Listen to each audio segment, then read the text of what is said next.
grabación para que quede en el portal de nuestra universidad. Bueno, sean bienvenidos a este espacio, un espacio tranquilo. Buenas noches a todos, a quienes se van uniendo.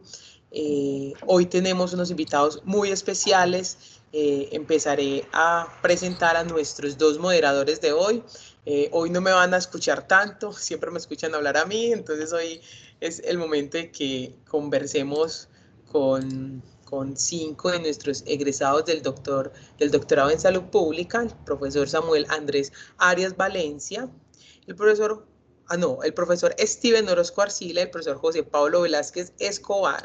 Ellos dos nos van a acompañar hoy en la moderación. El profesor José Pablo Velázquez Escobar actualmente es el coordinador del programa del doctorado en salud pública de nuestra facultad, y el profesor Steven Orozco es egresado del doctorado y fue el anterior coordinador de programa. Entonces ellos van a liderar una conversación con 3 de nuestros invitados, que ya cada uno de ellos se va a presentar. Entonces, bueno, todo el micrófono de ustedes, profesor José Pablo y Steven.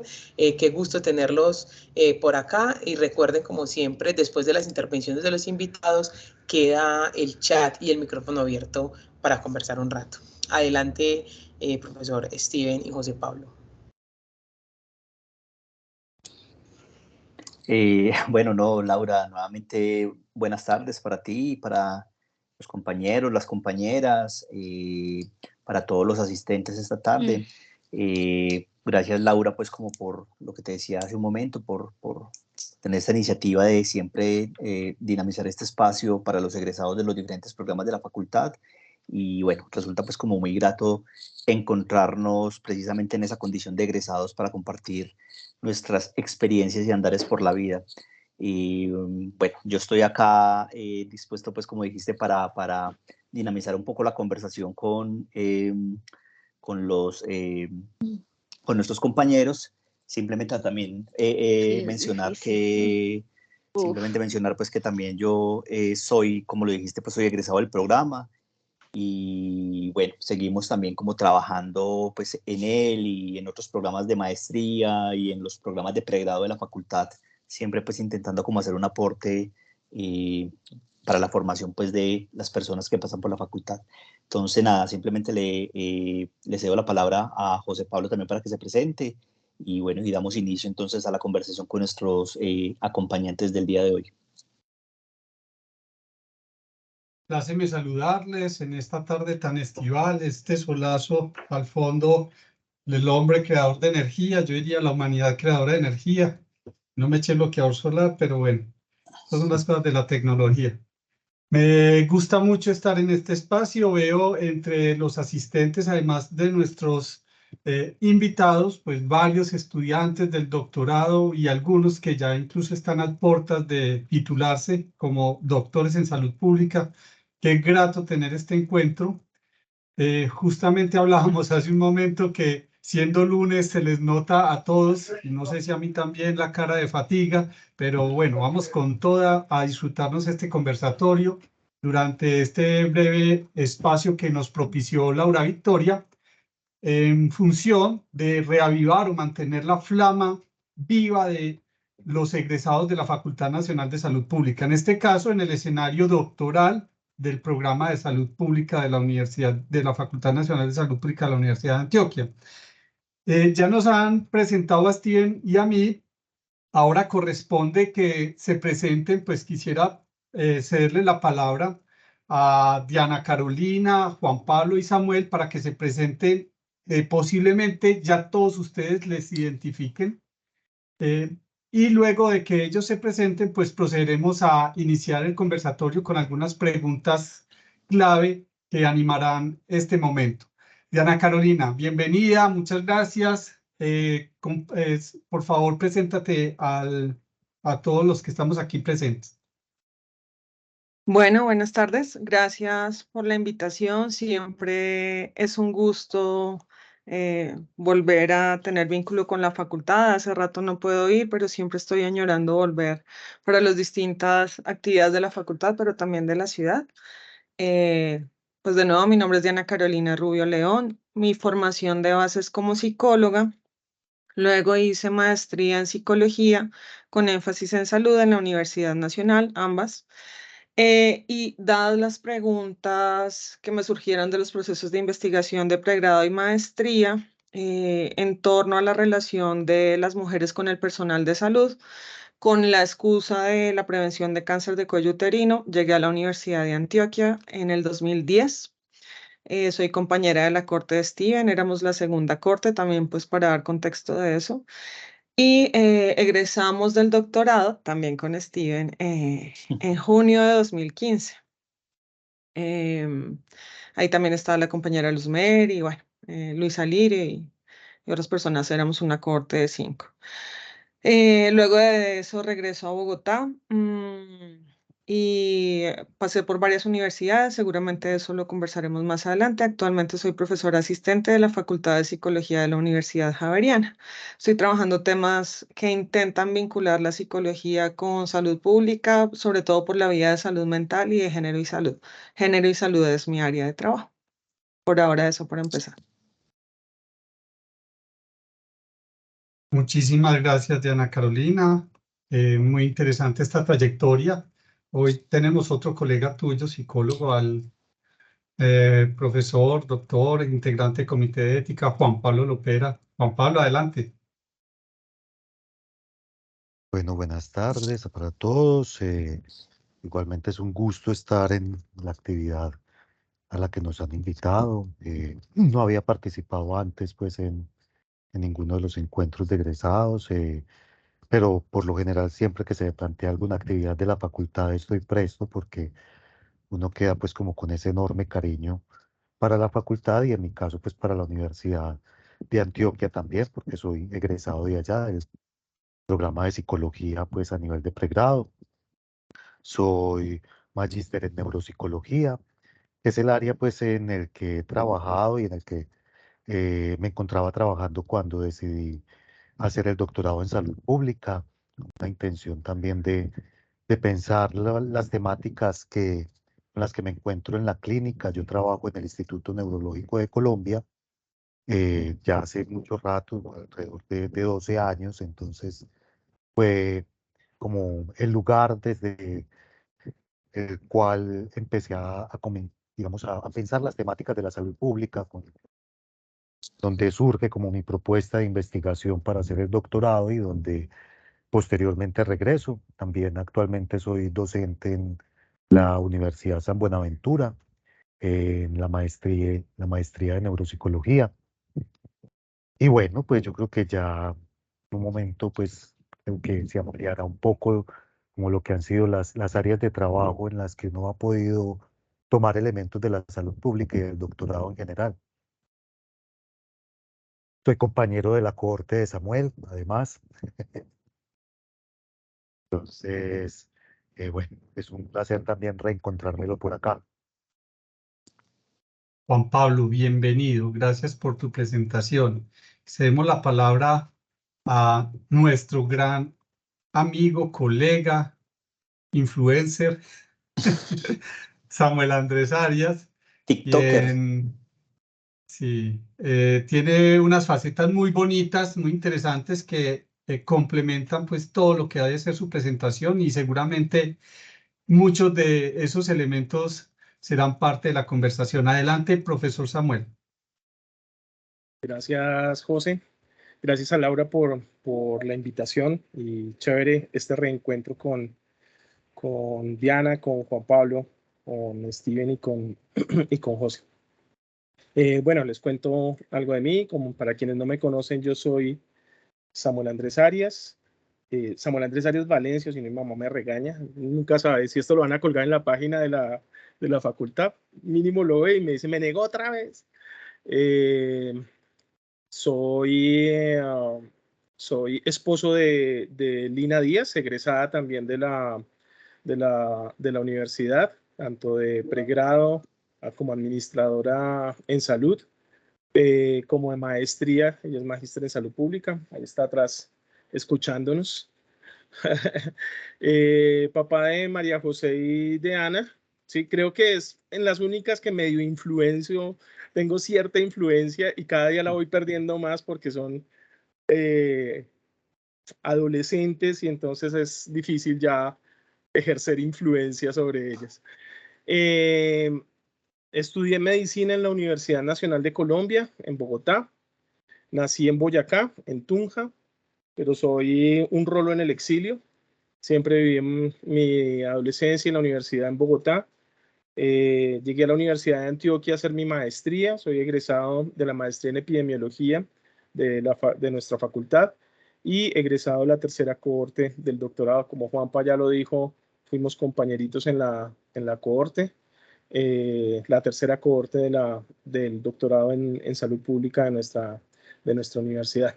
Hago parte del grupo de desarrollo en epidemiología y con otros colegas de otros grupos promovemos una línea en equidad y salud, y otros intereses que también tengo, pues académicos y de investigación, se relacionan con la epidemiología situada, con la memoria del pensamiento de la salud pública, prácticas sociales en salud, y un tema que quiero comenzar a trabajar con bastante interés es el tema de arte y salud pública.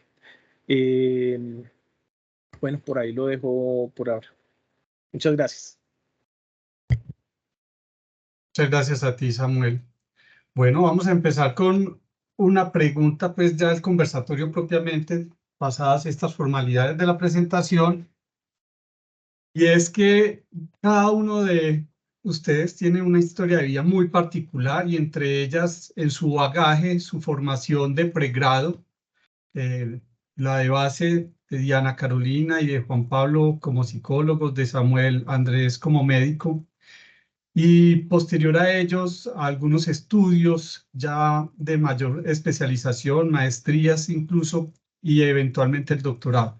Todo esto les ha permitido tener un cúmulo de desarrollo multidimensional como seres humanos que en el escenario del mercado laboral pues nos llaman a ejercer la profesión. En este caso, cuando uno egresa como profesional de la salud pública, ¿qué es para ustedes? ¿Qué les significa ejercer como profesionales de la salud pública? ¿Qué les significa, sabiendo de que tienen ese basamento de pregrado tan potente, sus maestrías, pero decir, ejerzo como profesional de la salud pública? Quisiera escuchar en este caso, en primer momento, al profesor Juan Pablo, luego a Samuel y luego a Diana Carolina. Y vamos a ir haciéndolo así rotativamente. Bueno, pues es complejo un poco lo que preguntas, José Pablo, porque para mí el doctorado representó como una confrontación eh, en la cual al terminar realmente era un poco como que lo que había descubierto en ese momento, por lo menos lo pensaba así, fue algo que duró, no sé, 2, 3 años aproximadamente. eh, es que el doctorado me había puesto en un lugar donde, en cierta manera, aquello para lo cual había estudiado no lo iba a realizar. Es decir, se estudia un doctorado en gran medida para el trabajo investigativo y, y consideraba que en ese momento no tenía gran interés en seguir investigando. Eso tiene que ver con que mi tesis doctoral tuvo una metodología narrativa con la cual me sentí jugando a ser escritor. Entonces, realmente, casi que la opción que me planteaba en ese momento no es, yo quiero escribir. Escribir, pero ya no escribir en el sentido de investigación, ni escribir narraciones que se desprendan de las experiencias de personas con las cuales trabaje en el campo clínico, sino escribir historias de ficción, historias que nadie me ha contado, historias que simplemente develen lo que surja de mí. Incluso fue un ejercicio de ver que al dedicarme, me dediqué durante un tiempo, digamos, medio periodo laboral a ese juego, por así llamarlo. Por eso, digamos que en primera instancia, yo diría que esos 2, 3 primeros años ni me sentía doctor ni me sentía salubrista, porque en realidad me dediqué a explorar lo que surgiera de mis historias. Eh, es interesante porque no es algo que yo hubiera esperado ni el doctorado ni de la salud pública, simplemente surgió precisamente por esa experiencia de la investigación narrativa. Posteriormente ya sí me enfrento como a la situación de eh, trabajar un poco desde el enfoque de salud pública en el contexto clínico, en particular pues del Instituto Neurológico, y ha significado un reto eh, llevar el discurso de la salud pública a una instancia que siento que es poco flexible. O sea, yo en el Instituto Neurológico empiezo a ser parte del comité de ética para ensayos clínicos. Llegó ahí precisamente por ese enfoque del salubrista. Se fue una confrontación también como, bueno, usted que es doctor en salud pública, debe saber de estos temas. De la resolución 2378 que orienta las buenas prácticas clínicas en ensayos clínicos, o sea, una serie de asuntos que se da por hecho como que si sabe de salud pública, sabe de eso. Eh, Cuando digo que ha sido un reto es que realmente los ensayos clínicos vienen predefinidos. Es decir, se plantean de una forma para estudios multicéntricos alrededor del mundo y deben ser de esa manera.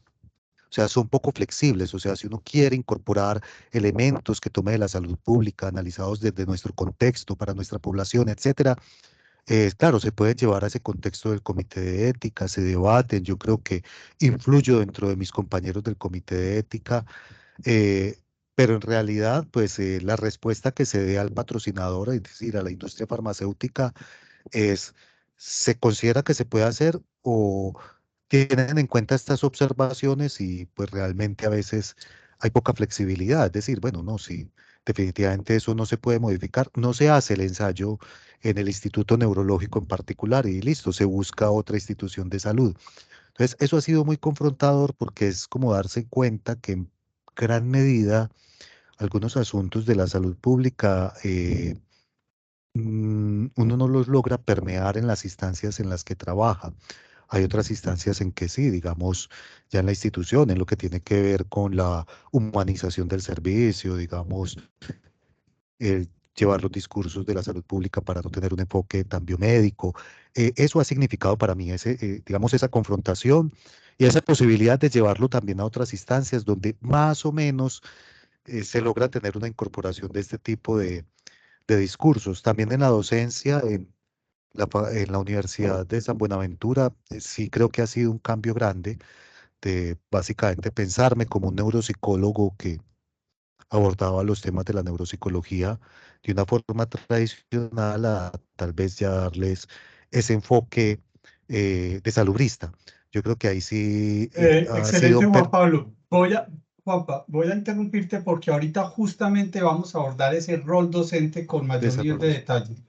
Pero Listo, muy bien. enriquecedora tu experiencia con esas confrontaciones, con esos momentos de incertidumbre, pero que seguro con las capacidades y competencias que has ido desarrollando has salido avante en un escenario que exige demasiado.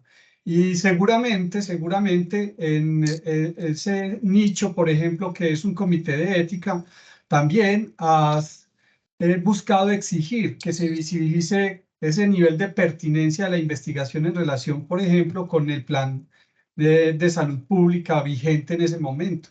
Son formas en las que ustedes como salubristas están generando una impronta y están poniendo sobre la mesa reflexiones que llevan a acciones, porque por más rígido que sea un proyecto de investigación, tiene que tener unos mínimos de vasos comunicantes con eso que es la pertinencia y la viabilidad epistémica desde lo que requiere también la sociedad para ser investigado. ¿O me equivoco en eso, Juan Pablo? No, de hecho, pues es lo que refería ahorita, o sea, eh, por ejemplo, sus ensayos clínicos son rígidos, hay elementos que se cambian, por decir algo, cuando uno plantea desde un comité de ética, por ejemplo, que un consentimiento informado no va o que va con ciertas modificaciones, se hacen los cambios. Digamos, desconozco si el cambio es global. Uno ve que es un consentimiento para el país. O sea, que uno diría, ve, pues lo que propuso este comité de ética desde un enfoque de salud pública, al parecer tiene un impacto en que ese documento va a tener que cambiar para todos los centros de investigación donde se va a realizar el mismo estudio en el país. En ese sentido, uno sí siente como que se extiende. La parte rígida es que, digamos, elementos del ensayo sí son iguales para el mundo entero y bueno, digamos que hay una lógica de que es que para que la investigación tenga eh, también unos criterios adecuados a nivel científico, deben ser así, ¿cierto? Eh, pero digamos que sí, es como un permear a medias, desde un punto de vista, desde otro no tanto. eh, y sigo aprendiendo porque finalmente son solo unos años donde los ensayos clínicos son de muchos años, o sea, no me ha tocado, por ejemplo, que se acabe uno para conocer qué sucede después de su finalización, qué tanto se logra hacer desde un comité de ética, cuando ya el producto puede ser comercializado, cuando ya se enfrenta al otro elemento de, de ser aprobado por el INVIMA o de ser rechazado, si es que los resultados pues indicaron que no era seguro y que no era, digamos, efectivo. Muchas gracias, Juan Pablo. Quiero introducir a Samuel en esta pregunta sobre su ejercicio profesional, encarnando ese rol de salubrista, pero también felicitándolo y ante ustedes como comunidad por su reciente nombramiento como coordinador de los posgrados de la Facultad Nacional de Salud Pública. Querido Samuel, adelante. Muchas gracias, José. Yo no sé si eso sea motivo de celebración, pero bueno, haremos lo que, como le acabo de mandar un GIF a Steven, vamos a ver cómo arreglamos parte del desorden. Si podemos contribuir a algo, a arreglar el desorden o lo fomentamos más. Falta ver. Bueno, con la respuesta a la pregunta que tú haces, yo creo que, digamos que Juan Pablo mencionaba algo hace un rato, digamos, en el ámbito familiar, ¿sí? Yo creo que mi rol como epidemiólogo y como salubrista, el reconocimiento de mi familia como epidemiólogo y salubrista se dio en la pandemia. Al fin, como que este man sirve para algo. Cuéntenos qué es lo que está pasando y qué es lo que va a pasar. Y además en el momento de mayor incertidumbre que hemos tenido en los últimos años, uno no tenía ni puerca idea qué iba a pasar, ¿eh? Pero todos, oiga, usted que es epidemiólogo y salubrista, venga y nos cuenta qué es lo que está pasando y va a pasar, ¿sí? Creo que fue el momento que dijeron, oiga, que esto sirve para, pues, la expectativa de que Samuel médico fuese un neurocirujano o un cirujano plástico o al menos un internista o pediatra, pero no esté mal le dio por hacer una cosa, es que epidemiología y después salud pública, ¿sí? Eso como que es. Entonces, creo que hay un asunto de que habitualmente se piensa la medicina en el ejercicio clínico solamente, ¿sí? Digamos, tradicionalmente. E incluso yo hasta hace poco también, hasta hace pocos años también caí en la trampa, ¿sí? Un poco renegando de mi propia profesión, en donde yo decía, yo era médico, ¿sí? Yo ahorita soy profe, soy salubrista, soy epidemiólogo, pero yo era médico y ahora, y tal vez conversando y cuando Saúl Franco comenzó a firmar sus columnas en el perdón, en El Espectador como, como médico social, ¿sí? Yo decía, es que hay una reivindicación, o sea, uno puede tener, no como objeto de su profesión, necesariamente los pacientes, los sujetos, los individuos, sino pensarse su rol desde lo colectivo también, ¿sí? Su rol, su objeto de ser de su profesión desde lo colectivo. Entonces, de ahí digamos que compensé y el salubrista sí su amigo otra vez del médico hace unos años. Pero incluso viéndolo en reversa, cuando uno mira por el retrovisor, también mucho antes de que yo hubiese comenzado, bueno, no mucho, pero sí unos años antes de que yo hubiese comenzado estudios formales en salud pública, en epidemiología y salud pública, pues yo ya andaba antojado, ¿sí? Y a pesar de que en mi formación profesional, ¿sí? En la Universidad Nacional, o bueno, no sé si formación o de formación, pero mientras estuve en la universidad, lo más harto y aburridor era lo que se relacionaba con salud pública, epidemiología, administración en salud, era lo más aburridor del planeta. Mi aspiración, recién egresé, era ser psiquiatra o anestesiólogo. Renuncié a la anestesiología o urgenciólogo, a la anestesiología y a las urgencias, porque tocaba trasnochar y pues la cara de cansancio no es gratuita. A mí a las 6 de la tarde ya. Entonces, cuando estuve ya en mi práctica rural y pues en mis primeros años de experiencia laboral, estuve en Boyacá, en el Guaviare y en el Meta, buena parte del trabajo que hacía lo hacía inmerso en las comunidades. Y pues quienes hemos estado en esos ámbitos, tal vez lo hemos vivido todos, en donde uno llega a repartir antiparasitarios cuando la fuente de agua que está allí está absolutamente contaminada, ¿sí? Y es donde uno se piensa, qué maricada estoy haciendo yo aquí, pues regalando, ¿sí? Y repartiendo antiparasitarios cuando no controlamos la causa, no controlamos la fuente de lo que está, del principal problema que está allí. Entonces uno comienza a pensarse, ¿sí? De una manera diferente, no solamente la atención a pacientes, sino la necesidad de hacer abordajes que se vinculan más con lo comunitario, con lo territorial, con lo colectivo. Entonces, cuando uno lo mira en el retrovisor, pues uno como que era salubrista desde chiquito, ¿sí? Y después formaliza ya sus estudios en salud pública.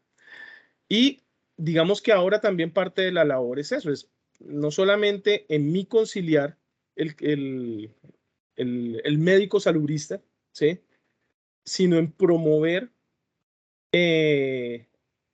digamos, que dejen de ser como los extremos de un mismo polo, ¿sí? Sino que realmente, como lo decía en algún momento Antanas Mockus en la Nacional, ¿sí? Nuestros profesionales en salud puedan ser anfibios en el sentido en que se puedan mover desde la clínica a lo colectivo, ¿sí? Pues eso es un soñado, ¿sí? Pero digamos, comenzar a promover que se piense como objeto de la disciplina no solamente los pacientes, sino los territorios, los colectivos, las comunidades.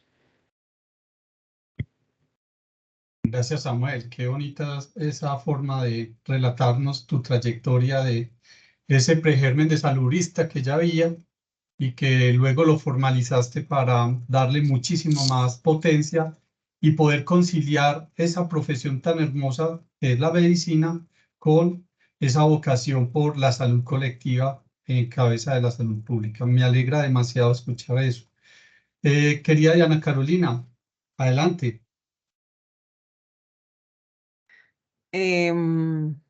Bueno, yo creo que ya Samuel y Juan Pablo han contado un poco en esas recapitulaciones, pues cuál ha sido la ruta, ¿no? Como, por qué la búsqueda lleva a optar por una formación en salud pública y entiendo que en los tres casos llegar a la salud pública es pues por el problema que a uno le interesa investigar, por el problema que le hace sentido investigar. Sobre lo profesional, pues para mí es importante como contar dos cosas y también por las personas que nos acompañan, que como dijo José Pablo, varias personas están ahorita en el doctorado y por terminar, como que me recordaba mucho en la cafetería después de terminar clase, por ahí a veces hablando con Steven y nos preguntábamos, em, pues cómo después de egresar de universidades públicas podíamos servir en lo profesional y en el ejercicio de la salud pública también a lo público.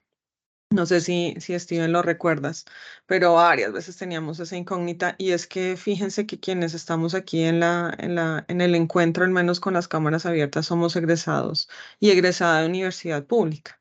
Yo recuerdo que a mí me cuestionaba eso mucho y nos preguntábamos qué iba a pasar con el mundo laboral después. En mi caso, yo me moví de ciudad, dejé todos los vínculos con la psicología, me desaparecí de la psicología en principio 5 años mientras estuve en Medellín, totalmente, también pues para darle espacio a mis búsquedas y para el mismo proceso de construcción que era necesario en el doctorado. Y que cuesta mucho cognitivamente y emocionalmente. Yo iba súper formateada de la forma de hacer investigación que he aprendido en la Nacional, eh, ecuaciones estructurales y de ahí para abajo. Y pensaba el mundo así, lo psicológico. También recuerdo que una de las primeras cosas difíciles para sostener fue porque una psicóloga hacía un doctorado en salud pública. Si acaso no me interesaban solo las psicopatologías y lo individual. Y pues yo llegaba ya por la salud de las mujeres, que la fui entendiendo en el proceso.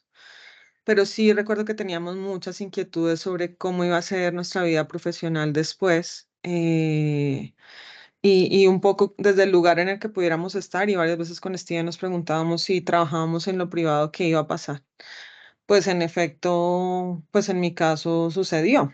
Al regresar a Bogotá, pues estaba en un no lugar. A mí me encantan los no lugares. Me parece que da muchas posibilidades de investigación y de moverse y de la idea de anfibio que cuenta Samuel, también se la he leído por ahí a Falsborda y es como poder moverse y gravitar, es maravilloso y creo que eso, la salud pública afortunadamente nos permite eso, más allá de la fragmentación de las disciplinas.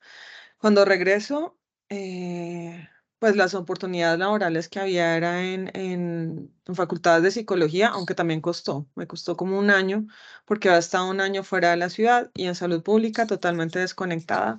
En salud pública en Bogotá empecé a detectar dos combos, aquí en las infidencias entre colegas, como dos combos que se puedan identificar, uno muy pues en la Nacional, con la tradición de la formación de la Nacional, habíamos tenido algunos vínculos porque hacíamos unos coloquios donde viajábamos desde Medellín a Bogotá y de Bogotá a Medellín, no sé si eso todavía se sigue haciendo, donde se presentaban los trabajos de investigación doctoral, pero pues yo no estaba en ese grupo.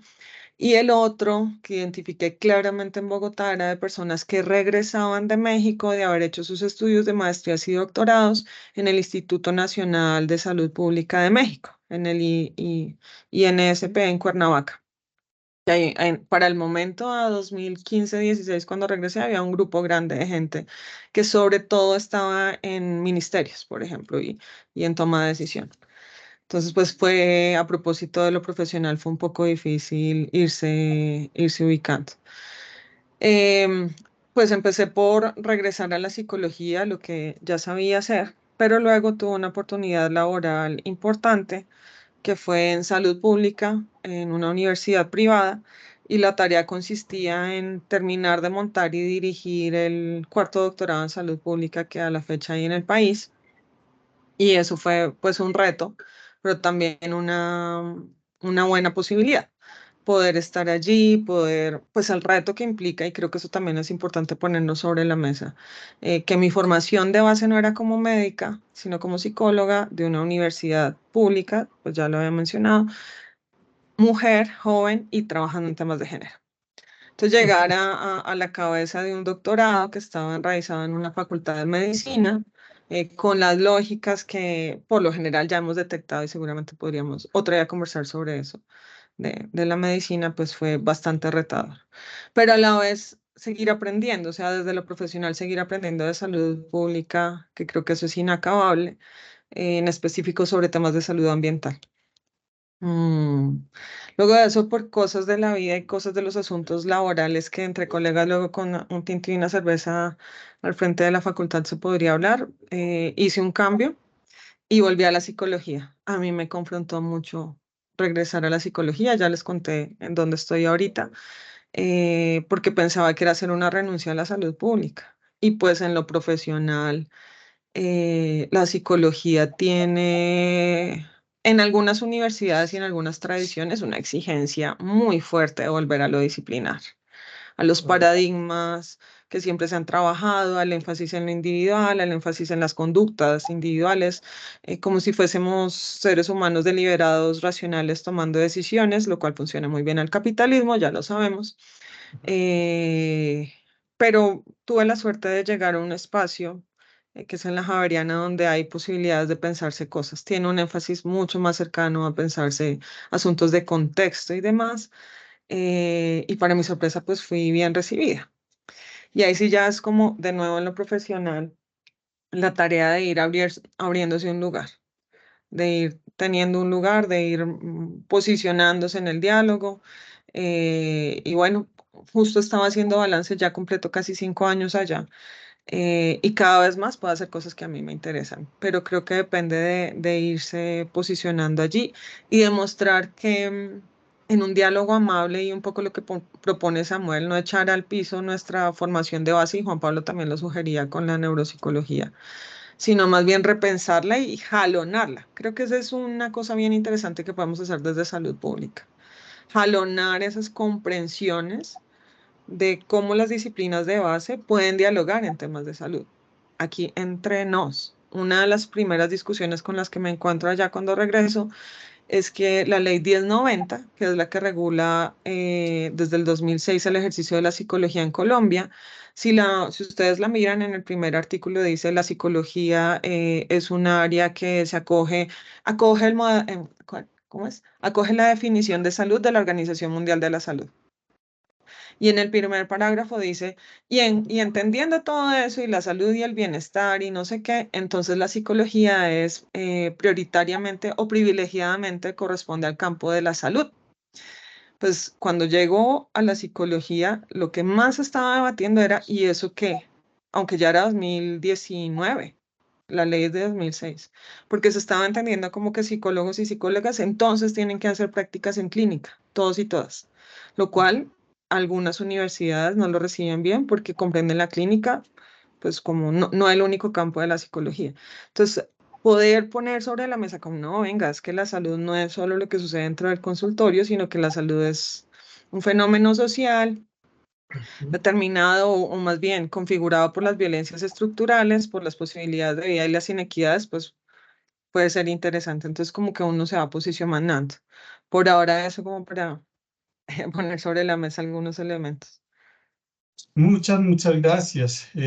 Muy bonito ese ejercicio de construcción, reconstrucción, de habitar lugares. ¿Me repites esa expresión? Habitar lugares Como inespecíficos. no lugar, Un no estar en un lugar. no lugar.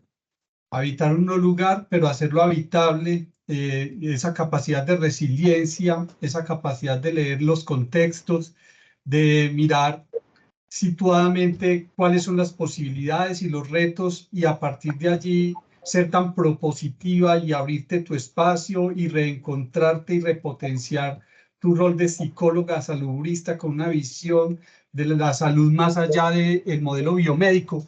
Creo que es toda una trayectoria enriquecedora, mucho que contar allí. Cedo la palabra al profesor Steven, pero antes de hacerlo, quisiera saludar a nuestra jefe de extensión, a la profesora Luzmeri Mejía Ortega, que nos está acompañando, que ella está muy ansiosa de saludarnos. Profesora Luzmeri, hola. Hola, querido José, muchas gracias. Me da muchísima alegría ver a Diana, a Juan Pablo, por supuesto, y bueno, a mis otros colegas sí que los veo con frecuencia en la facultad.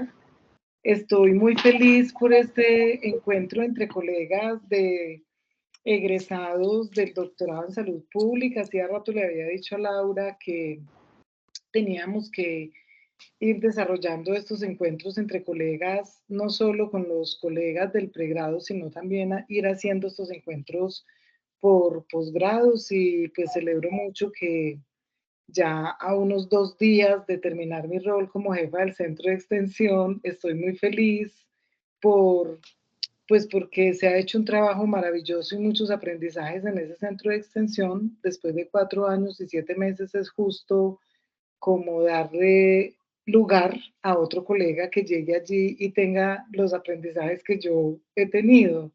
Les he dicho mucho a mis compañeros del centro de extensión que esa jefatura del centro de extensión es como otro doctorado. Eso es como hacer otro doctorado por los inmensos aprendizajes y los retos que todos los días allí se afrontan. Entonces, no, agradecerte a ti, José, por aceptar al programa de egresados, colaborar con la moderación de este conversatorio, y a mis compañeros, amigos y colegas y demás egresados, muchísimas gracias por estar y ser parte. Gracias. Muchas gracias, querida Luz Mary, una egresada más de nuestro doctorado, dejando huella en la Facultad Nacional de Salud Pública con grandes proyectos que ayudan al departamento de Antioquia, que también dan línea en el país, y que ahora también la vida le depara otros retos muy bonitos que no serán inferiores a todas las capacidades que a ella la adornan. Le cedo la palabra a nuestro profesor, amigo, es coordinador del doctorado en salud pública, Steven Orozco, quien también va en este caso a relevarme en la moderación. Carísimo, adelante. Bueno, José, muchas gracias y hola nuevamente pues a nuestros tres compañeros. Ahorita José Pablo le pidió a Juan Pablo que no contara todavía su experiencia docente. Entonces ha llegado el momento de que ustedes nos cuenten un poco acerca de su experiencia docente. Para eso yo quiero introducir o formular una pregunta. Quiero formularles una pregunta a los tres, y es: ¿qué sienten que les aportó su paso por el doctorado? ¿O de qué manera ese paso por el doctorado les aportó a lo que hacen como docentes? Todos, de alguna manera, todos ya eran docentes antes de llegar al doctorado. Entonces, ¿qué sienten de pronto que el doctorado les aportó para ese ejercicio docente que están haciendo en la actualidad? Entonces, voy a empezar en el orden en que los veo de abajo hacia arriba en mi pantalla. Entonces, si quieren, empecemos por Diana, luego Samuel y luego Juan Pablo. Sí, yo ya tenía experiencia como profesora, sobre todo de métodos de investigación y de psicología de la salud. Y pues como lo contaba ahorita, creo que el proceso de construcción, que fue bastante costoso y doloroso, pero maravilloso, y necesario en el proceso de formación doctoral, me ayudaron a comprender cosas. Yo recuerdo que llegué muy formateada por los métodos cuantitativos, ya les contaba, muy disciplinada. Allá empecé a trabajar, dada la pregunta de investigación, en investigación cualitativa, lo cual fue un reto, y recuerdo que fue bastante costoso emocionalmente, cognitivamente. Indisciplinarse cuesta, pero es maravilloso. Y en serio hay que hacerlo, y si no, entonces, pues uno, ¿de qué otra forma se puede estar en el doctorado? Me lo pregunto. Y también pues masticarme asuntos de investigación cualitativa. Cosas tan simples como que yo, por ejemplo, había pensado no entrar en los consultorios para observar lo que me interesaba, consultas a las mujeres, donde las mujeres eran atendidas. Y en el primer día del trabajo de campo en Metrosalud, en Manrique, me dice la enfermera: ¿pero usted qué hacía aquí afuera? Entre pues, no viene a investigar esto. Entonces, entrar más allá del acto físico, entrar en el espacio, fue bastante confrontador. Y así muchas otras cosas del proceso de investigación. O sea, hacer carne del proceso de investigación, el ejercicio reflexivo, que una cosa es leerlo y otra cosa es que de verdad tenga lugar. Creo que me cambiaron la perspectiva de lo que se puede hacer en docencia. Cuando aterrizo luego como profesora en programas de salud pública, en el de epidemiología en la Corte de TDR, que está allá en la facultad, que también es maravilloso. Y ahora, pues volviendo a la psicología, creo que hay una necesidad y una disposición a jalonar procesos en las comprensiones. Como chisme, yo ahorita básicamente estoy encargada de un curso que se ve en primer semestre, que es fundamental para la carrera, que es en métodos de investigación. Y de eso me salto a cursos del doctorado en psicología sobre salud y bienestar. Y por lo menos en cosas tan simples como la elección de las lecturas, la elección de los problemas, enseñar media, mediana, moda y desviación estándar, o cualquier cosa, frecuencias y porcentajes, pues podemos utilizar al menos mínimamente ahí información básica de contexto. para comprender los problemas sociales y la psicología en específico, donde estoy ahora, qué rol tiene ahí. Entonces sí hay un cambio, pero también un poco en el tono que decía Juan Pablo hace un rato acerca de las confrontaciones, pues también es difícil seguir o acogerse a los currículos que están prediseñados cuando uno llega a dar un curso, porque el sílabus propone, por ejemplo, que hay que trabajar métodos cuantitativos y uno ahí se pregunta, bueno, pero estas divisiones son accesorias, lo cual y lo cuanti, o la psicología sigue teniendo, no tanto donde estoy ahora, pero en general la pregunta de si usted es quali o es cuanti, y según eso como que lo posicionan y lo califican a uno, ¿sí? Así como si usted es cognitivo, comportamental o sistémico o psicodinámico. Yo ya me escapo de esas definiciones y eso me parece que es interesante. Entonces es confrontador, pero al final uno como que termina aprovechando los pequeños espacios de lucha, como decía Freire cuando revisábamos sus textos por allá en otros momentos de la vida. Por ahora eso, compañero. Muchas gracias, Diana. Y dale, Samuel, por favor.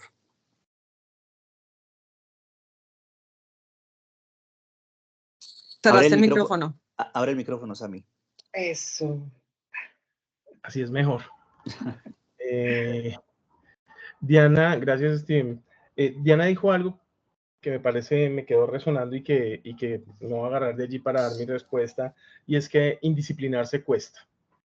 Y un poco creo que el aprendizaje o el aporte de la formación doctoral, y creo que de la formación doctoral en una universidad pública, además, que creo que eso tiene una marca particular, es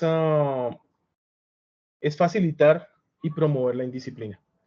Creo que asumir la docencia, la actividad docente, como un ejercicio que promueva la libertad intelectual, el poderse posicionar a partir de un ejercicio reflexivo, de exploraciones creativas, creo que esa es digamos, lo que yo valoro como aporte del doctorado. Tal vez, incluso también un poco siguiendo también la trayectoria de Diana, claro, aunque yo siempre he tenido coqueteos con la investigación cualitativa desde mi pregrado incluso, pero mi formación como epidemiólogo, eso le daña a uno la cabeza.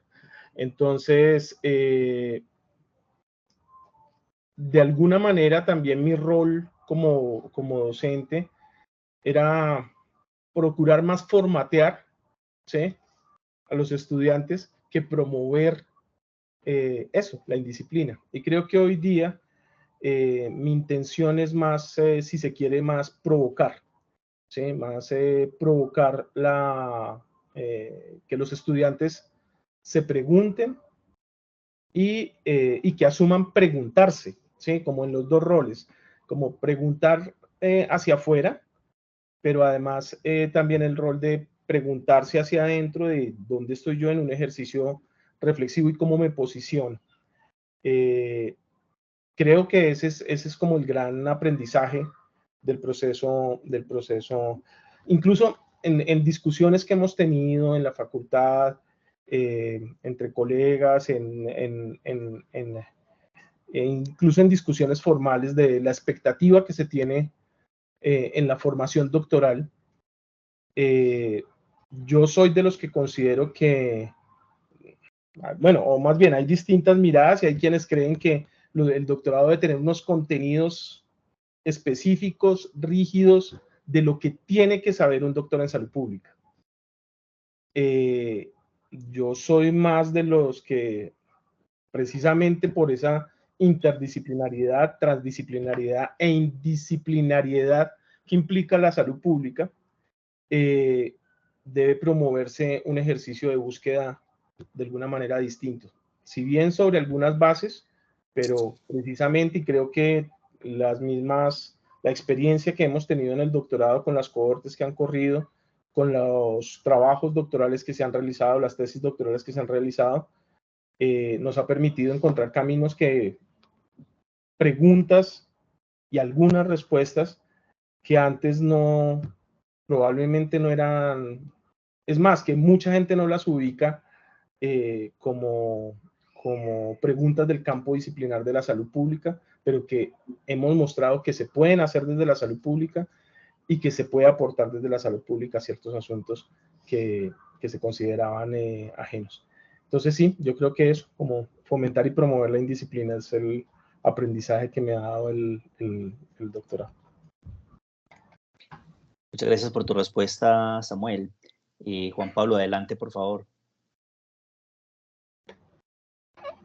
Bueno, como había empezado a comentar ahorita, creo que en el lugar del docente sí ha habido un cambio bien importante. Y no porque yo dé, digamos, un curso de salud pública ni de asuntos relacionados en, en la maestría de neuropsicología, digamos, que haya directamente anclado a la salud pública, ¿no? Yo doy cursos de procesos mentales, síndromes neuropsicológicos, evaluación y diagnóstico neuropsicológico. Sin embargo, incluso eso me confrontó mucho como, bueno, ¿y entonces dónde quedó el doctorado? Si yo vuelvo a estas temáticas, yo hice un doctorado precisamente como para estar un poco más allá de lo que habitualmente he trabajado en neuropsicología. Sin embargo, ha sido bastante curioso que en el mismo programa de la maestría en neuropsicología, los demás docentes, los compañeros, o sea, de la misma dirección del programa, se señala que en gran medida el plus mío es que pienso muy diferente. O sea, ellos dicen, tú le aportas a la maestría aquello que permite no caer como en una endogamia de que todos pensemos igual, porque finalmente frente a alguna temática que se vaya a abordar, aparece precisamente esa voz que incluso sin proponérmelo viene de la salud pública. Es decir, si se está abordando, digamos, una temática de demencia tipo Alzheimer, y donde eso, finalmente lo que uno ve es como que los compañeros neuropsicólogos lo piensan en torno a los elementos que definen el Alzheimer, aparece mi discurso analizando que el Alzheimer no está solo en el cerebro de la persona. Esa temática del Alzheimer hay que pensarla en la vía de quien cuida, en la vía del territorio, en la vía del sistema de salud, de un entorno. Entonces, claro, ni siquiera es algo como que me lo proponga, sino que es casi como que ya uno está muy orientado a pensar en asuntos que yo incluso diría que no necesariamente se tomaron en términos de contenido en el doctorado de salud pública, sino que se tomó, es como esa tendencia a pensar cualquier temática por múltiples caminos. O sea, ese asunto de que la salud pública está atravesada por múltiples disciplinas, ya es como que uno está inquieto por, bueno, ¿y esto cómo más se puede pensar? Incluso hasta en las mismas búsquedas de la literatura que se hace, uno como ya inquieto por, uy, esta perspectiva, no sé, filosófica, que tampoco la vi en salud pública, pero que me pienso que me aporta. Y yo digo, uy, no había pensado este tema desde ese enfoque. Yo creo que eso ha sido lo más enriquecedor, volverse como tan inquieto a las múltiples posibilidades de pensar cualquier tema. Como les decía, mis temáticas siguen siendo las propias de neuropsicología, pero que ve uno que esa impronta quedó, que atraviesa, que incluso puede ser reconocida por, como les decía ahorita, por los compañeros, los docentes, los mismos estudiantes que hacen como que, bueno, este es el docente al cual le puedo preguntar como con esta vertiente, porque sé que va a dar esas otras posibilidades. Yo creo que eso es lo que dejó el doctorado precisamente para este ejercicio docente. Ok, Juan Pablo, muchas gracias. Bueno, por aquí estaba en un chat paralelo con Laura preguntándole qué tiempo teníamos y me dice que todavía tenemos unos minutos más. Entonces, quiero aprovechar una nueva pregunta para los tres y con la respuesta de los tres, pues ya daríamos como paso a las intervenciones, a las preguntas que tengan los asistentes. La pregunta sería un poco más abierta. A ver, pues en este momento podemos tener aquí participantes que ya digamos, tienen o una especialización o una maestría y quisieran hacer su doctorado. O también, pues, No lo tenemos hagan. a quienes, o también tenemos a quienes están, pues, han terminado su pregrado, están cogiendo experiencia profesional, están trabajando en diferentes instituciones. ¿Qué valor creen ustedes, los tres, que aporta hacer un posgrado? No, por eso dije que no me voy a restringir al doctorado, sino qué valor creen ustedes que aporta hacer un posgrado en la facultad, específicamente en la Facultad Nacional de Salud Pública, de todos los posgrados que tenemos, de todas las maestrías, bueno, o el doctorado en salud pública? ¿Qué valor agregado creen ustedes que aporta decidirse a hacer un posgrado en la facultad? Si quieren, entonces ahora vamos otra vez en orden. Primero Samuel, luego Diana y por último Juan Pablo.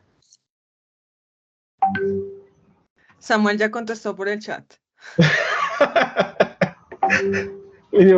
Valiente coordinador de posgrados que dice, no lo hagan, es una trampa, eso es como tener hijos. Le dice, no, tener hijos es lo más lindo del mundo. No, hacer un posgrado también. No, mentiras. Yo creo que el punto clave es asumir el hacer un posgrado como proyecto de vida.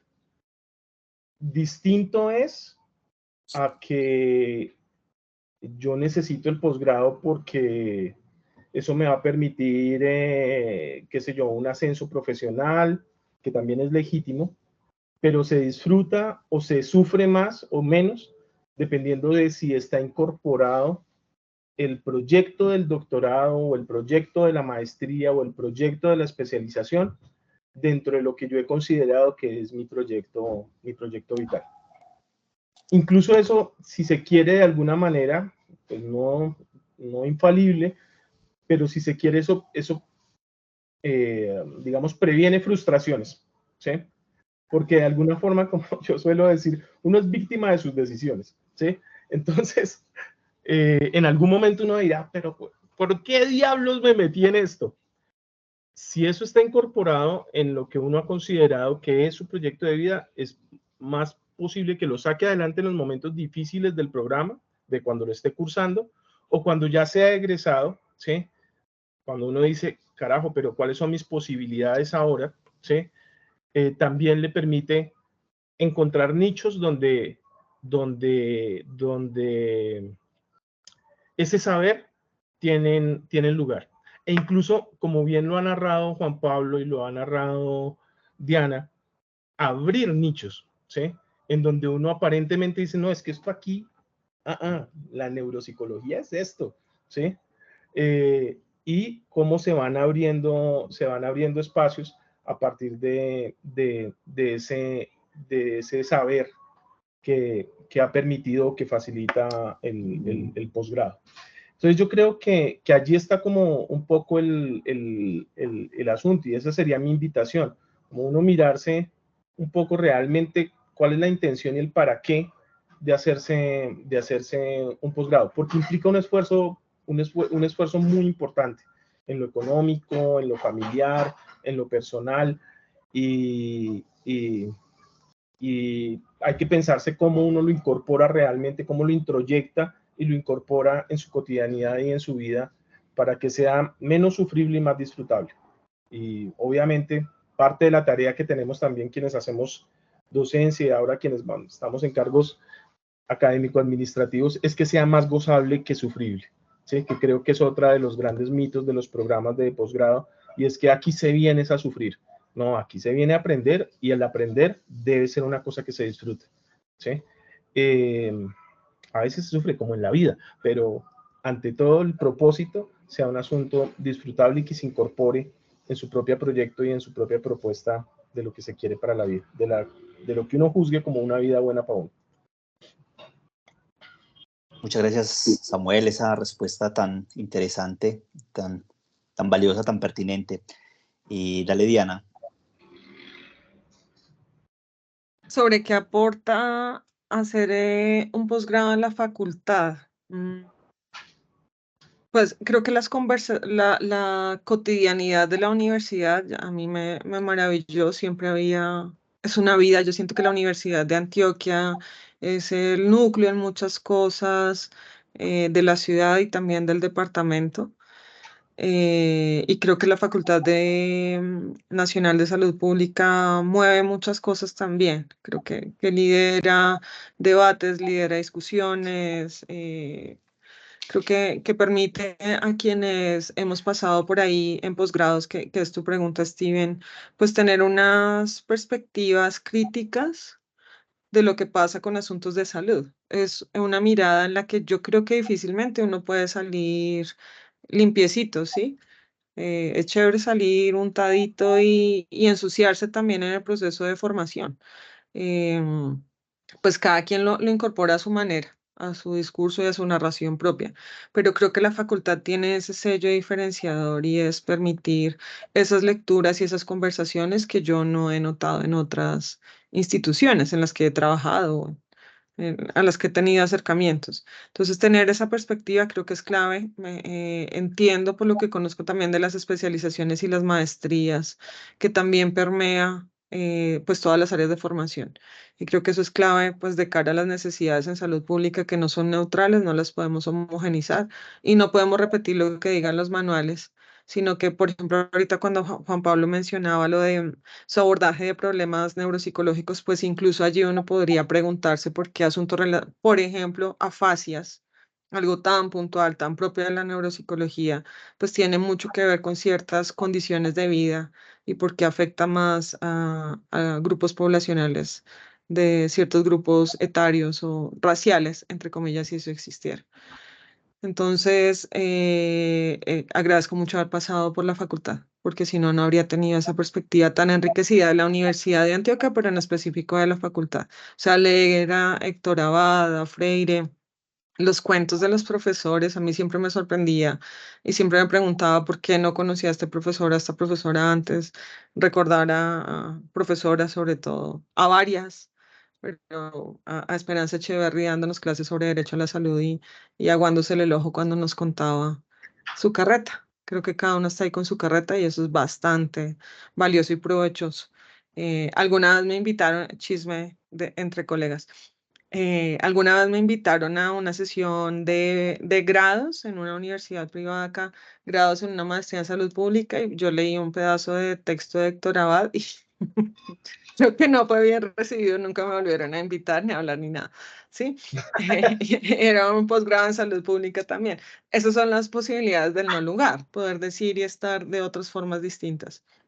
Pero creo que eso es gracias a la facultad, o sea, creo que no habría podido hacer el doctorado en otro lugar. Muchas gracias también, Diana, por esa bonita respuesta. Bueno, Juan Pablo, entonces cierra tú la respuesta, la ronda de respuestas a esta pregunta. Bueno, yo siempre me he considerado medio nerd. O sea, para mí el estudio ha sido algo que me apasiona. Por eso siempre he pensado que no solo posgrado, sino pregrado, si se estudia es porque uno quiera aprender, no porque eso lo va a posicionar en algún lugar o va a ganar más dinero o va a estar en un lugar de poder. Digamos que esas han sido mis elecciones.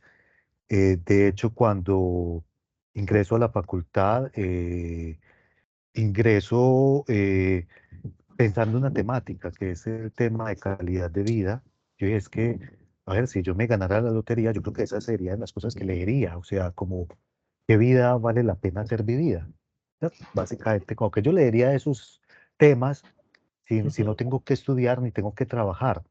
Y por eso opté por trabajar esa temática, a pesar de que tenía eh, como posibilidades de hacer un proyecto como con otras características, desde la neurociencia, porque tenía los contactos, el grupo de neurociencias, de psiquiatría, el Instituto Neurológico. Entonces, como, ¿por qué no hacer un proyecto macro de investigación que incluya resonancia magnética y técnicas sofisticadas? Y, ¿no? Pues porque yo quiero pensar esa temática, o sea, qué vida vale la pena ser vivida, y por eso el tema de calidad de vida me parece interesante. Y por eso la tesis fue en esa temática. Pero el hacerlo en la facultad, yo creo que da un plus grande, y es, a mí desde el pregrado, por venir de un pregrado de universidad pública en la Universidad de Antioquia, que no me valió nada económicamente, yo decía, es que pues, si no hubiera lo público, los espacios de educación pública, yo no tendría una profesión. Y si no existieran las becas doctorales para formación de doctorados, yo no tendría un doctorado.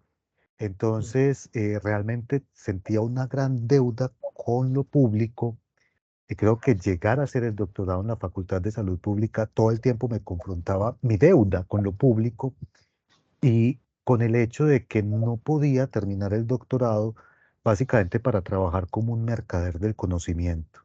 Es decir, para posicionarme y vender mi conocimiento al mejor postor, a la universidad que mejor me pague o a la institución donde tenga un mejor sueldo, sino en realidad para seguir inquieto por cómo se construye lo público y lo político. Yo creo que eso realmente sí es algo que todo el tiempo en la facultad se está como recalcando, en investigación, en los cursos de salud pública, en los cursos metodológicos, en los cursos más específicos, y creo que a mí no me ha abandonado. Yo creo que es difícil abandonar eso. O sea, yo creo que si uno abandona la inquietud por lo público, creería que algo en la conciencia quedaría por allá como carcomiendo, si uno no trata de darle salida por alguna vía. Entonces yo creo que ese es el gran plus que en realidad le deja a uno el paso de un posgrado por la Facultad de Salud Pública. Muchísimas gracias, Juan Pablo. También una muy, muy, muy interesante respuesta. Bueno, para cerrar el espacio, entonces le voy a retornar el uso de la moderación a José Pablo. José, para que tú vayas ahí otorgando la palabra ante las inquietudes, preguntas que tengan los asistentes. Entonces, adelante, José. Muchas gracias, Steven. Por lo pronto, a leer algunos comentarios que se han suscitado en el chat. El doctorando José Fernando Tovar, a quien saludo con mucho cariño, menciona que este espacio es excelente, excelente espacio.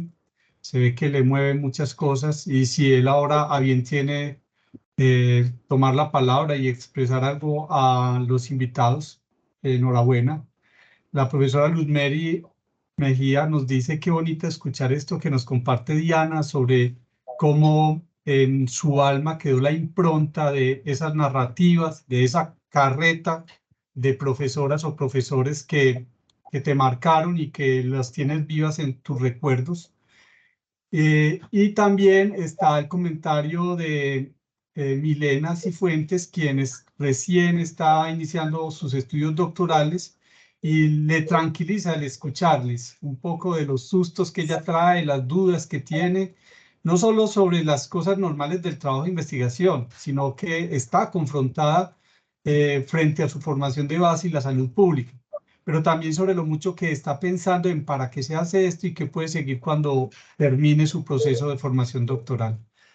Entonces, hasta aquí esas lecturas del chat, y quienes quieran hacer alguna pregunta, un comentario, pueden hacerlo levantando la mano y yo les iré dando la participación en orden.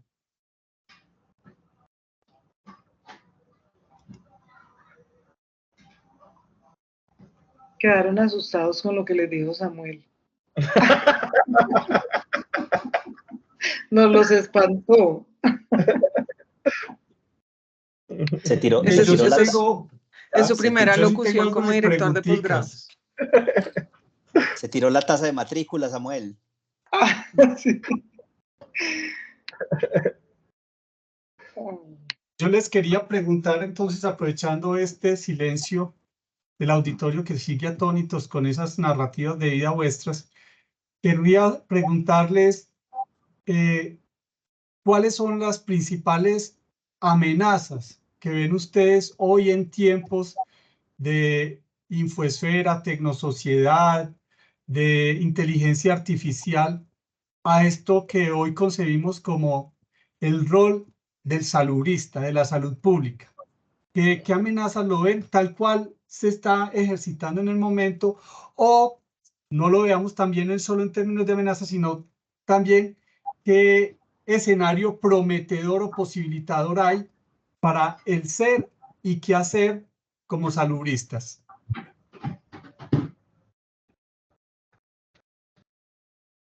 ¿Quién quiere conversar sobre esto? Es libre, no hay un orden específico, no todos tienen que conversar o responder.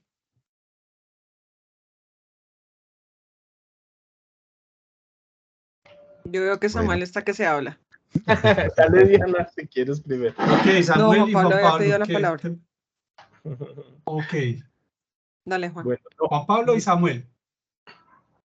pues Bueno. Juan Pablo de alguna manera... bueno, perdón, dale, Juan. A ver, yo creo que una amenaza con respecto a lo que planteas es creer que el ser humano y aspectos del ser humano, por ejemplo, su psiquismo, sus procesos mentales, sus decisiones, pero no solo el ser humano, sino toda la sociedad y cómo se comporta esta, pueda ser reducido como a un algoritmo que la inteligencia artificial pueda, por ejemplo, leer, definir y orientarnos en ese camino.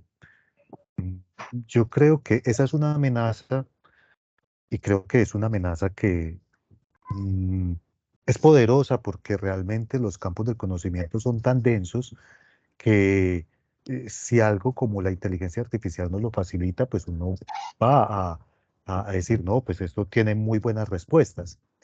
Ahí es donde está su potencialidad también. Yo creo que las nuevas tecnologías ofrecen muchísimo, hay que saberlas manejar, pero yo creo que precisamente nosotros desde este campo somos los llamados a señalar que los algoritmos siempre son incompletos. Digamos, en lo psicológico, que la subjetividad tiene muchos puntos de fuga que va a ser imposible para cualquier tipo de nuevo desarrollo dar cuenta de todos ellos, pero no solo la subjetividad, lo que se da en la sociedad, las configuraciones que creamos intersubjetivamente, siempre van a tener elementos que creería que lo tecnológico no van a lograr dar cuenta de eso y creo que ahí como salubristas tendríamos mucho que aportar, ¿cierto? Como bueno, eh, si hay elementos de fuga, ¿cómo, cómo dar cuenta de ellos?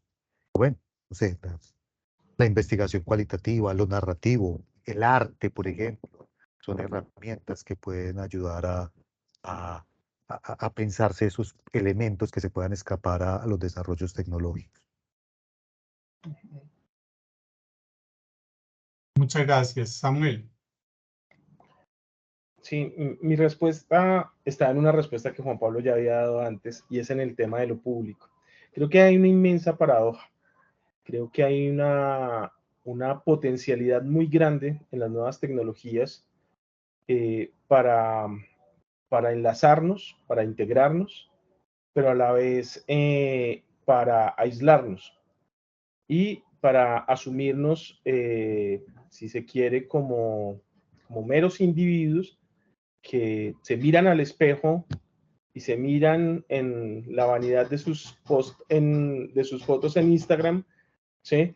Pero que se imposibilita o se dificulta la posibilidad de construcción conjunta. Y digo que es una gran paradoja porque, bueno, digamos que todos estos años nos lo han mostrado, cómo de alguna manera se promueve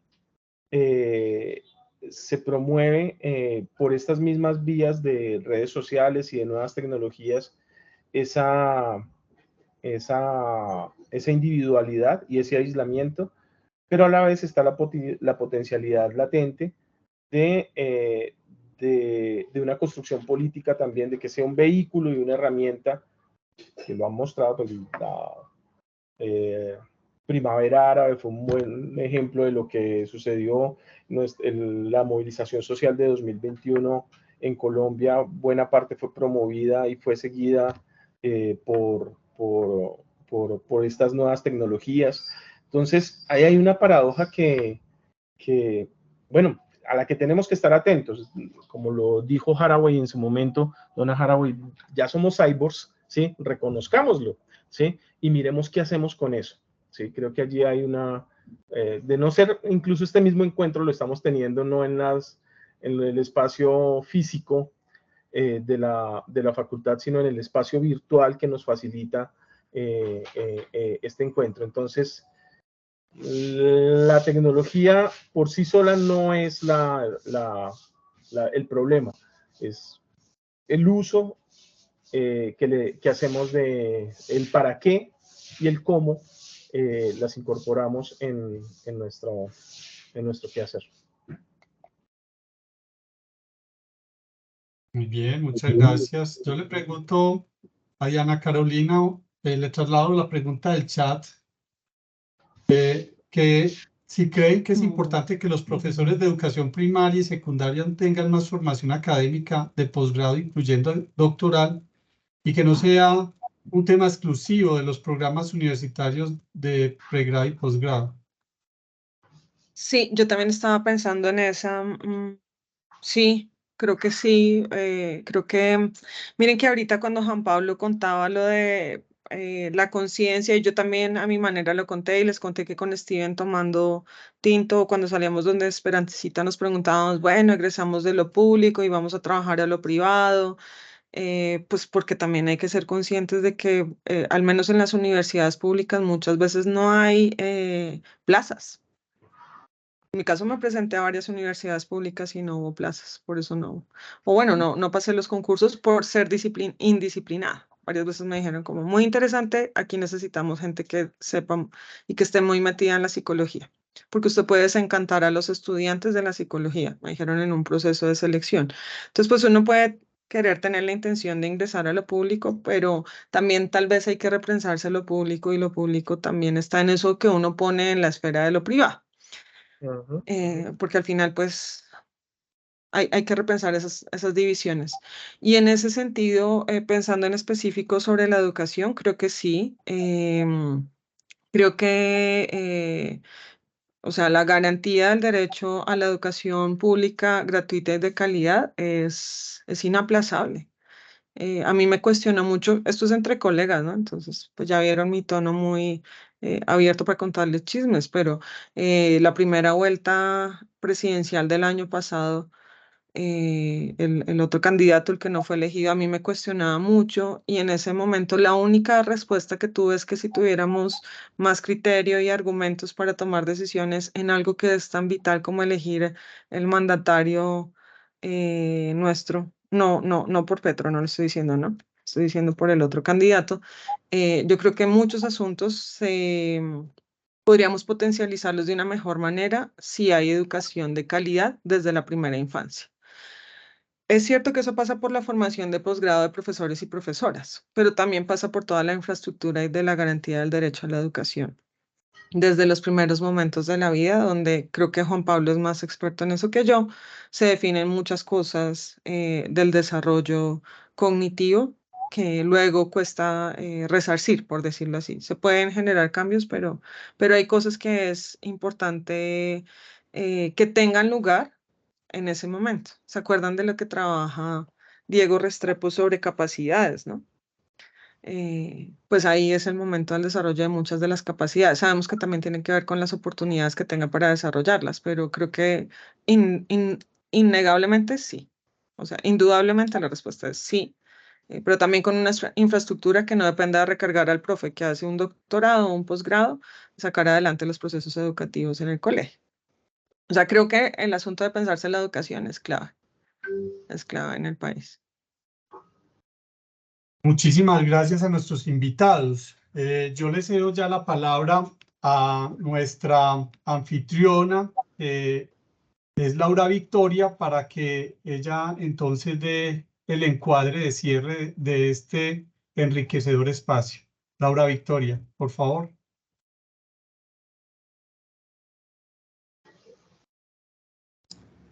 ¿Me ven? Bueno, no creo que me escuchen bien. Voy a ponerme con los audífonos. Sí, te Te vemos y escuchamos. Sí. Ah, bueno, afortunados ustedes que me ven y me escuchan. Tu sentido del humor es único. Bueno, muchísimas gracias a estos queridos egresados que dijeron sí a este momento, al profesor Samuel, Juan Pablo, Diana, Steven, José Pablo, a la profesora Luz Mary, también egresada de este doctorado. Gracias por brindar este espacio, por compartir esas experiencias, por dejar sobre la mesa a quienes están en la sala, que son estudiantes de doctorado, de otros programas. También veo egresados y estudiantes, que es muy interesante que todos hablemos como en torno de este rol salubrista, a pesar, digamos, de esas diferentes disciplinas de base que tienen nuestros egresados de los posgrados. Un abrazo muy especial a cada uno de ustedes. Gracias por compartir sus experiencias, su tiempo. Como lo dije al principio, no es fácil acordar una agenda de 5 doctores. Entonces, muchas gracias por este espacio, por la hora, porque sabemos que es una hora donde ya estamos agotados, pero como decíamos al principio, apenas el lunes, semana apenas empieza. Entonces, muchísimas gracias por este espacio. Sigan conectados con todos los espacios del programa egresados de la facultad, sigan las redes sociales, tenemos todas las redes sociales activas en estos momentos desde la facultad, Facebook, no, Twitter ya no existe, X, Instagram, TikTok, LinkedIn, estamos por todas partes para que nos sigan. Toda la agenda del programa de egresados sale oficialmente por todos los sitios de la facultad, y recuerden que cuando les llegue un correo de egresadosfnsp@udea.edu.co es porque ya hemos hecho el filtro de mucha información que se genera desde la universidad para que sea una información de completo interés para ustedes. Entonces, por favor, abran el correo, no me tiren a spam, léanme. Y muchas gracias, profe José Pablo y Steven, por esa moderación tan bonita, y a Samuel, Juan Pablo y Diana por aceptar la invitación, compartir sus experiencias. Y bueno, hoy quiero cerrar especialmente entre colegas, agradeciéndole a la profe Luz Mary Mejía. Ella es egresada también del doctorado de salud pública, llevó en alto el nombre de egresada del doctorado en esa jefatura del centro de extensión. Logramos muchas cosas y dejamos muchas bases para que el centro siga creciendo. Hoy es el cierre, digamos, que de una de las actividades del programa egresados, pues digamos que hoy termina oficialmente, digamos, su participación como jefe del centro en esas acciones del programa. Pero cerramos con broche de oro. Cerramos con broche de oro. Con estos colegas. Sí. Entonces, gracias, Laurita. Muchas gracias, de verdad. Bueno, Un abrazo. Bueno, por acá seguiremos, yo seguiré. Un abrazo. Abrazo para todos, seguiremos en contacto. Gracias, nos vemos pronto. Feliz noche. Abrazos. Feliz noche. Chao. Salud. Chao, Gracias, chao, gracias. Chao, cuídense. Chao.